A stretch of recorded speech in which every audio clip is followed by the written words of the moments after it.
I'm going to be very frank with you on this video. If you know you're a spiritually gifted person, yeah? If you know you're a spiritually gifted person, people come to you for solutions. People come to you for clarity. People come to you for something as meager as advice. People turn to you. You know, you're the go-to person. Listen to me very carefully. Your wealth, your success, your abundance was never and will never be tied to your action. Listen to me very carefully. It will never be tied to your action. Let us go back to a time where you gave advice, where you helped a friend. What was the feeling that you had right after that? You felt amazing. You felt full. You felt so good. You felt like this is what you were meant to do in your life. Yet you're out here struggling financially. Yet you're out here suffering emotionally. Yet you're out here living a life that is below what you could be living, struggling, living a life that is below by miles what you could actually be living, and you don't understand why you're living like that, despite the fact that you're spiritually gifted. People come to you and they leave feeling better. People come to you and they leave feeling whole. People come to you and they leave feeling amazing. It is because of one thing: you're disconnected. Listen to me very carefully.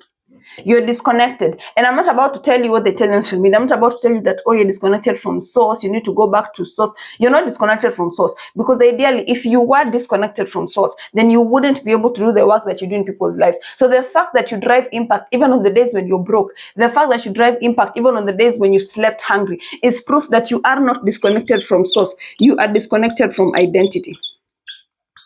Self-concept. Because let me tell you, if you take a deeper look at how the world is structured, the gifted people, the talented people, the people who carry gifts beyond what the physical or the logical mind can explain, they most oftentimes end up to be the ones who suffer, both psychologically, emotionally, physically, financially. They're just struggling in every area of their life, despite the gift that they have. And the funny thing is because unconsciously, as gifted people, as a gifted individual myself, as gifted people, we have subconsciously and unknowingly inherited the identity of struggle.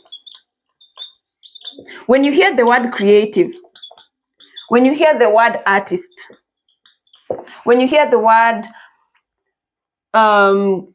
creative artist, the thing that normally comes to mind, first of all, is struggle. The thing that normally comes to mind first is struggle. Look at it very carefully. Go on social media and look at the upcoming artists, at the upcoming creatives, at the people who are putting out such amazing work. First of all, they have little to no engagement on their content. Like, that's one thing. Another thing is they seem to be giving off the energy of trying too hard. Why? It's because unconsciously, as creative people, as talented, spiritually gifted people, whether it's in music, whether it's in speech, whether it's in art, whether it's in body movement in terms of dance, understand that spiritual gifts manifest in many ways, and you're not just spiritually gifted only when you can speak or touch or heal. Even dancers are spiritually gifted. Even artists are spiritually gifted. Even musicians are spiritually gifted. Even chefs. The spiritual gift in itself breaks down to the essence of impact on humanity. Please understand what I'm about to say. My marker is drying out. The spiritual gift boils down to one thing: impact on humanity, nothing else. So for us to live life clustering spiritual gifts into titles, into labels, is a disservice to ourselves and an insult to consciousness. Impact on humanity. You can impact humanity via the kindness behind the food that you cook as a chef. You can impact humanity behind the intentionality and the conviction within your words of speech. You can impact humanity behind the deepness and soulfulness of your music lyrics. You can impact humanity behind the graphic description, the texture, the movement, the fluidity of your art. You can impact humanity behind the silent things such as flower arrangement, the visual impact, as long as it's driving impact on humanity emotionally, psychologically. You are gifted. So please, when you hear the term spiritually gifted people, let us not cluster this into the small niche of speakers, touchers, and healers. Let us start seeing spiritual gifts as anything or any way that can impact humanity in a soulful way that drives awareness, that drives emotion, that drives healing. You can heal just by seeing someone cook. The passion, the intentionality, the speed with which they move in that kitchen, you're like, oh my God. That is a spiritual gift. Open your eyes. And fun enough, we are all spiritually gifted. It's not a small, meager group of people. We are spiritually gifted. What varies is, first of all, the level of impact it drives. Second of all, it varies from the mode through which this spiritual gift is manifested. This being the case, the spiritually gifted, the artistic, the blessed people, they normally, most of the time, if not 99%, they associate with the identity of struggle. They struggle to engage. They look like they're trying hard. Why is this? It's because the title creative, gifted, has always, and for the most part, been attached to the identity of struggle. Go back to the media, go back to mainstream media, go back to things as movies, go back to things as animations, cartoons, even the stories we hear in life. The spiritually gifted people are suffering. And if you look around your families, you will see these people suffering. You will see this spiritually gifted. You know this person in your family, they are gifted. But why do they struggle? It is an inherent identity that we carry, unfortunately. That is why I'm here to help you understand that as long as you're a spiritually gifted person, you are talented, you drive positive impact in humanity, there's a high possibility you will struggle financially, spiritually, emotionally, psychologically. You will undergo a lot of suffering in whatever form, purely because of a matter of identity. Now, this boils down to one thing: the silent expectation to serve without compensation. Let me tell you, just because you're gifted, it does not mean consciousness wants you, or consciousness expects you, or God even expects you to suffer. Go back to the Bible. Unfortunately, in some instances, we have seen a graphic glorification of suffering. The gifted people suffer. Why me? They're the ones who are asking why me. But in truth, we need to redefine what this why me. Oh my God. This marker is drying at the wrong time, bro. Oh, we're saving lives over here. Can you revive yourself? Look at Solomon. Look at the nature of miracles in the Bible. Look at the conduct of the people who drove impact in the Bible. They were more often than not people who were humble. They were gifted. That's where the funny part starts. They were gifted, they were smart, but they were humble. They were small. They were the people who constantly asked, why would I be chosen? But God came and took them, specified them, brought them up into levels of abundance, richness, wellness. So if those people were brought to wealth and richness and abundance in order to facilitate the power that God, the impact that God was seeking to drive in humanity, in the Israelites, in the nations that he was seeking to save, why do you as a creative person sit down and lie to yourself that you must suffer in order to deserve and slap you? Why? I speak with such passion because I'm a gifted person. I have been through that phase of believing that suffering is the only way to deserve. Suffering and self-giving and self-abandonment is the only way through which I can prove my worth. When in real sense, I was only expected to master my craft. And through that, the aligned, the aligned level of abundance and wealth, it would follow. So you need to understand that for the creative suffering, for the creative who is suffering, for the spiritually gifted person who is suffering, for the talented person who is suffering in whatever capacity, it boils down strictly to a question of why me? Why me from a place of self-loathing? Oh, I have a talent. Why is no one looking at me? Why me from a point of suffering? Oh, I'm the only one who's ever solving problems, especially if you're gifted in the area of providing clarity, being an emotional healer. You can touch people's lives through your words. You can touch people's lives through your art. Why me in the sense of no one understands me? Let me tell you, no one understands. The spiritual suffers because they choose to. I don't care what anyone says. If you're gifted spiritually, it's all a matter of identity. Now, when I talk about it, because I've said it boils down to identity. When I do talk about identity, I'm not talking about the name on your birth certificate. Get me right, yeah? I'm not talking about the name on your ID. I'm not talking about the name on your driving license. I am talking about the resonance signature. This is where spirituality meets quantum physics. This is not voodoo. This is scientifically proven, spiritually proven. We are working with all dimensions, working multidimensionally. This is where spirituality means the name. That word, I even forgotten it. Identity in terms of resonance, signature, constancy. RCS.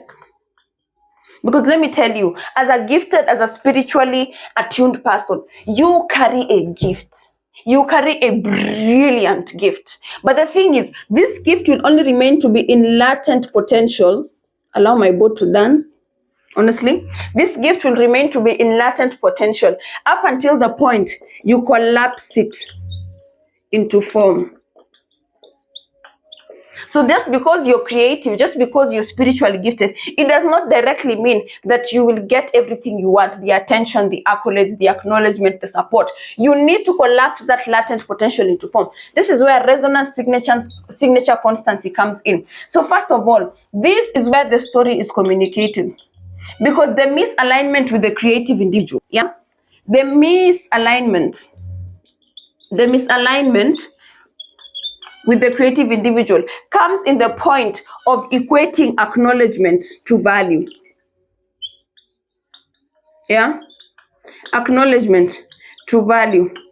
If they get 10 claps, 10 likes, they subconsciously believe that their art is only worth 10 likes and nothing more. If they get 11 streamers on Spotify, and let me tell you, I'm not here to teach you voodoo. I am here to give you real practical advice.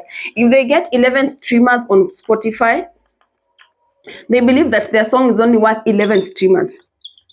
Without understanding that as a creative, their work goes beyond the physical. Which means advertising, marketing, putting out the word that they're doing music, that they have content, that they have art, is not the way through which they will get the acknowledgement that they want. It is not the means through which consciousness will elevate them to a point of visibility and resonance with community. It is about identity. So it's not that their art is bad, not that their gift is invalid, not that their skill is not well sharpened. It all boils down to the story that they tell as they practice these things. Because as a gifted person spiritually, you need to understand that discipline is paramount. Discipline is non-negotiable. And when I talk about discipline, I'm not talking about waking up at 5 a.m. I'm talking about spiritually discipline. Your attunement to your gift on such a level that the external feedback is nothing but raw data. That is what it means to be disciplined as a spiritually gifted person. You have such a conviction in your gift, in your talent, in your knowing, that nothing on the outside can speak into that and lower your sense of value with regards to it. That is what it means to be disciplined as a spiritually gifted person. So that's why I'm saying it all boils down to identity. Because if you look at the creative people, it's always a matter of, oh, no one understands me when I'm scrolling on TikTok and I see a small artist. Caption: I'm tired of people scrolling and not listening to small artists because they do not think we are good enough.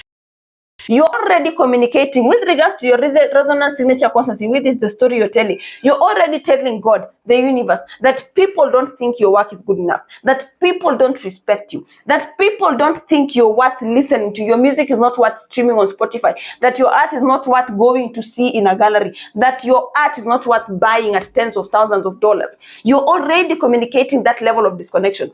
And this being the case, of course, the universe being very reflective, God being someone who God being energy, whose main aim towards you is to show you what needs to change. Of course, it will reflect that level of belief that you have in yourself. So as a creative person, your wealth is not tied to your action, never has and never will, because you're driving impact that is beyond logical reasoning. As a gifted person, driving impact is beyond logical reasoning. Is my mic working? Yes. So why the hell are you expecting compensation from a physical point of view when your gift is worth millions of dollars? Understand that a spiritually gifted person, a talented creator, your gift cannot be put under a number. It cannot be quantified. But with regards to how them is built, because we are working with the system, you put a number to quantify the value you bring, then you compartmentalize from there. But as a gifted person, in truth, your gift is beyond talent. And this traces back to our ancestors, to the rainmakers, to the healers, to the spiritual teachers. In those days, they were not paid in terms of money. They were paid in terms of communal support, in terms of respect. These people would never go hungry, because how can a rainmaker go hungry? And they're the people who bring rain to weld the farms of the community. These people never went hungry. They never went a day without respect. They never went a day without compensation. So it's just that over time, compensation has changed form, but the essence of it has not changed. So as a creative person, you need to start asking yourself, why am I suffering? It boils down to identity, bro. It boils down to identity. It's literally that easy, but complex at the same time. That's the paradox of the whole thing. Yeah. So it boils down to a matter of identity. And I feel this so strongly because there's a streaming platform called Gaia. I've been using it for like 2 weeks now. It's an amazing streaming platform that focuses on giving you first-hand access to consciousness content around manifestation, wellness. You know, if you're in that space of manifestation, wellness, you're into the whole Kundalini stuff, Akashic records, chakra healing, you know, spirit, if you're in that space of really wanting to know more beyond the physical, if you're in that space of having curiosity around the spiritual life, Gaia is the absolute streaming platform for you. And I've been using it for like 2 weeks now, and let me tell you, it has been amazing. It has been freaking amazing. So you can get your discount by joining via the link in my description or in my bio. So feel free to check it out. And I was watching a video on Gaia about this spiritual medium whose life role, whose career is to communicate with people on behalf of other people. Now, if you're the kind of person who dismisses things that sound voodoo, leave my page, because I'm not here to make you feel better. Quite literally, I'm here to speak what is, and the people who are spiritually attuned will understand what I'm saying. They will understand what I'm saying. Her main career, I was watching on her. Her main career is being a medium. So she communicates with those who have crossed over. Let me use a respectful term. With those who have crossed over.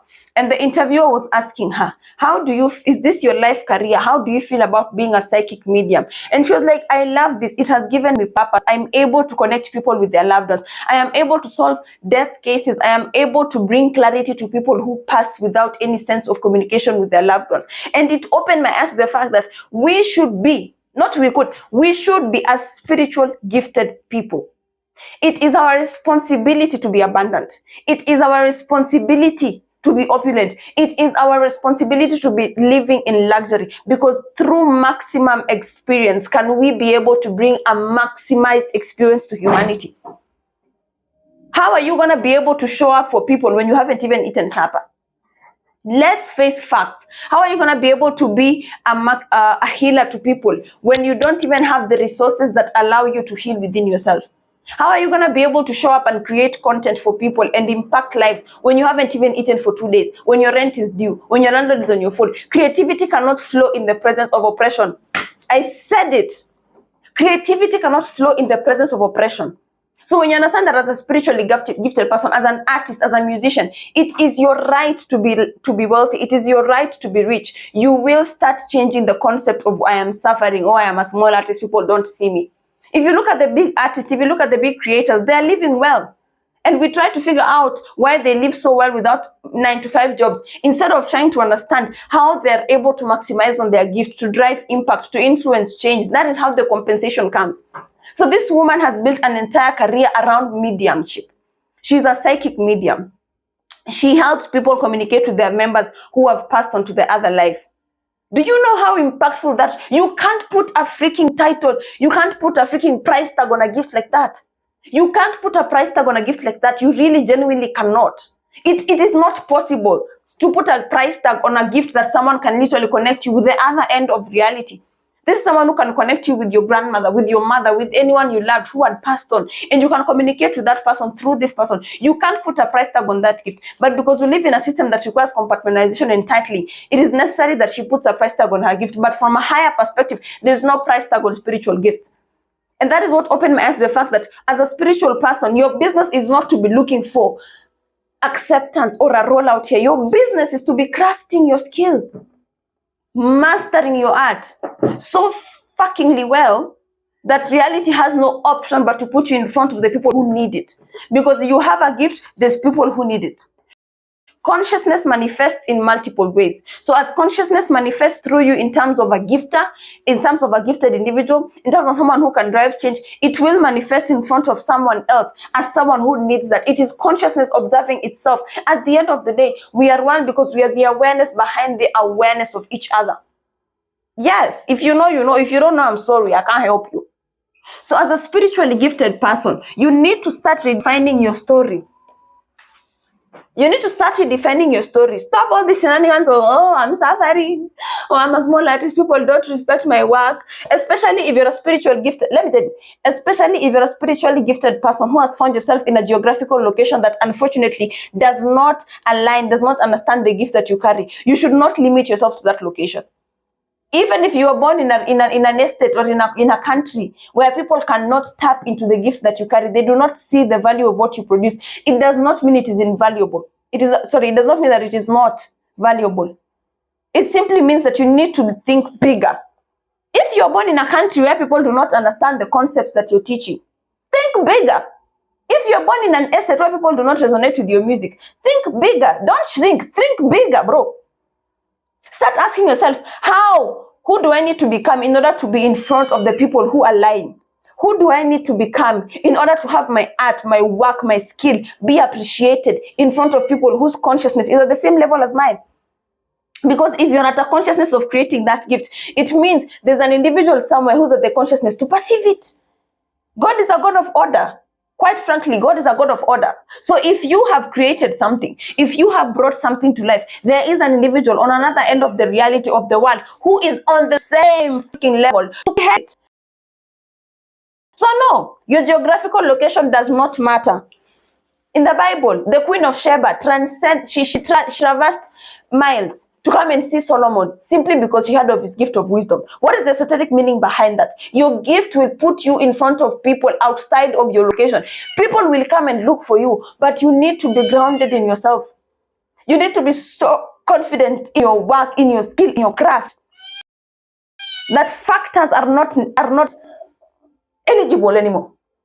Geographical location is not a factor to consider. Societal norms are not a factor to consider. You know, you need to start thinking bigger. So as a creative, this is my task to you today.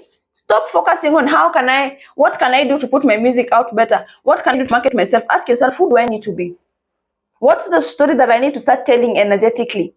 What is the communication that I want to have with the divine? What is the understanding that what is the communion that I want to have with consciousness itself? Because if you're able to put this into words, you will have literally, you will have figured it out. It's really that easy. It's complex, but it's easy. And if you know you're interested in more information about consciousness, well-being, chakra healing, accessing the Akashic records, all the information around the spiritual consciousness realm, you need to sign up for Gaia. I'm on that platform. It's amazing. It's a streaming platform, like I've told you, and you can get a discount on your sign up via the link in my description. It's an amazing platform. I actually got my inspiration for this video from that platform. So it gets to show you just how immense the spiritual activity is in that platform. At the end of the day, it's not just about watching content, it's about interacting with consciousness. And that's exactly what Gaia is here to help you do. We say you need to nurture yourself, you need to feed your mind, you need to nurture your spirit. That also goes into the content you take in. So instead of scrolling for 1 hour on YouTube or scrolling for 1.5 hours on TikTok watching chickens dance, watching AI videos, go over to Gaia, the streaming platform, and start watching content that revolves around consciousness, wealth flow, abundance, trauma, nervous system healing, nervous system regulation, all the things that you need to be focusing on right now as a creative, as a high achieving individual. And you can get your discount via the link in my bio. Otherwise, as we finish, as a creative, you are not born to suffer, you are born to create. And because you are born to create and you're connected to consciousness itself, start acting like it. Enough of all these shenanigans of, oh, I am a small artist, people will not respect my work. Oh, I am a small musician, people don't see the value of my work. Oh, I am a spiritually gifted person, the people in my family do not believe in spiritual gift. Shut up and craft your skill. Shut up and master your art and communicate what you want to see. Otherwise, I'll see you in the next video. Bye.